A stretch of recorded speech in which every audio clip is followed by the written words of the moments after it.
Well, spring is officially here, and while the weather outside doesn't show it just quite yet, I'm sure the blustery weather will soon give way to sunshine and warmer temperatures. As the weather warms up, food preparations turn from heavy, rich stews and braised meats to lighter fare like grilled fish, chicken, and salads. Wine too moves from full-bodied red wines to lighter whites, rosés, and lighter reds. Here's my list for 6 picks for spring.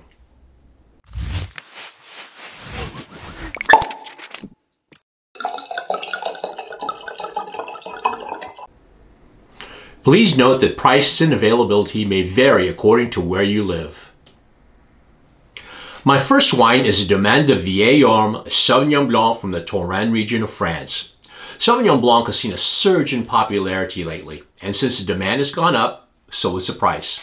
This wine here is only $14 a bottle, and it's a fantastic value.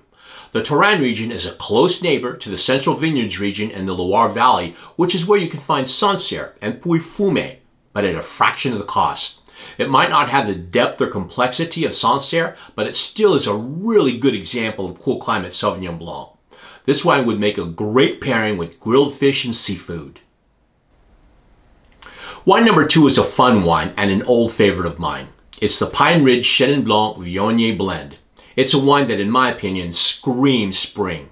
The wine, which is a blend of 80% Chenin Blanc and 20% Viognier, exhibits aromas and flavors of ripe red apples and sweet citrus fruit, framed with crisp acidity and a prominent floral component. This is one of Pine Ridge's most popular wines, and when you try it, you'll see why. It's absolutely delicious. When the weather gets good enough for you to sit in your backyard patio, this is a wine that goes perfectly with cheese and fruit. My third wine is a rosé from Provence. The Chateau Libran winery lies within the Coteaux d'Aix-en-Provence appellation, which is arguably the most famous place in the world for quality rosé. A blend of 55% Grenache, 25% Syrah, and the rest Cinsault, this diminutive wine is packed with strawberry and cherry flavors that linger on the finish, and at $10 a bottle, it's a steal.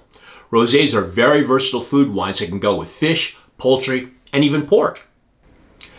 Wine number 4 is a non-vintage sparkling wine from Alsace. It's important to note that all French sparkling wine not made in Champagne can be labeled Champagne. It has to be labeled either Cremant or Mousseau. In this case, this is the Pierre Sparr Cremant d'Alsace. It's made from 100% Pinot Noir, and don't let the fact that the wine isn't from Champagne fool you into thinking it's not a good wine, because it is. It's aged on its lees for 18 months and is a really good example of French sparkling wine. It has delicate bubbles, lively acidity, and a ton of flavor. Believe it or not, it's an excellent food wine too. Moving on to wine number 5, which is our first red wine, and it's the Acacia Pinot Noir out of the Carneros Valley in California. This winery has been around since the late 1970s, and although it's gone through several ownership changes, the winery still managed to churn out superlative Chardonnay and Pinot Noir, and this wine is a perfect example. It has that velvety texture that all California Pinots have, and is filled to the rim with black cherry and raspberry fruit. I picked this wine because at the Costco near me, they're selling this wine for $13. That's an incredible price when you consider it's $21 to $23 at other stores. I've had this wine on many occasions and love the wine with grilled salmon.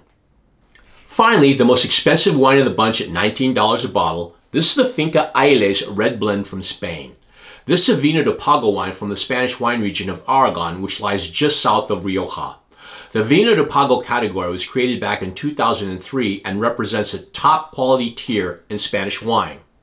Vino de Pago wines hold themselves to tighter regulations than standard Spanish wine laws do, and frequently use grape varieties and winemaking techniques that are not permitted in the area, just for the sake of quality. This particular wine is a blend of Tempranillo and Garnacha, Grenache for the rest of us, with the remainder of the blend being Merlot and Cabernet Sauvignon. A rich wine for sure, it's balanced out with some nice acidity and just the right amount of tannin. For those still stuck in winter-like conditions, this wine might be the one for you. It's terrific food wine. So there you have it. 6 wine picks for spring and all under $20 a bottle. Now, if you have some wines you'd like to share that are great for spring, please feel free to type your comments in the comment section below. Thanks for joining me. If you enjoyed this video, I hope you press the like icon. And if you'd like to see more videos just like this, I hope you'll press subscribe. Until next time, Peace out.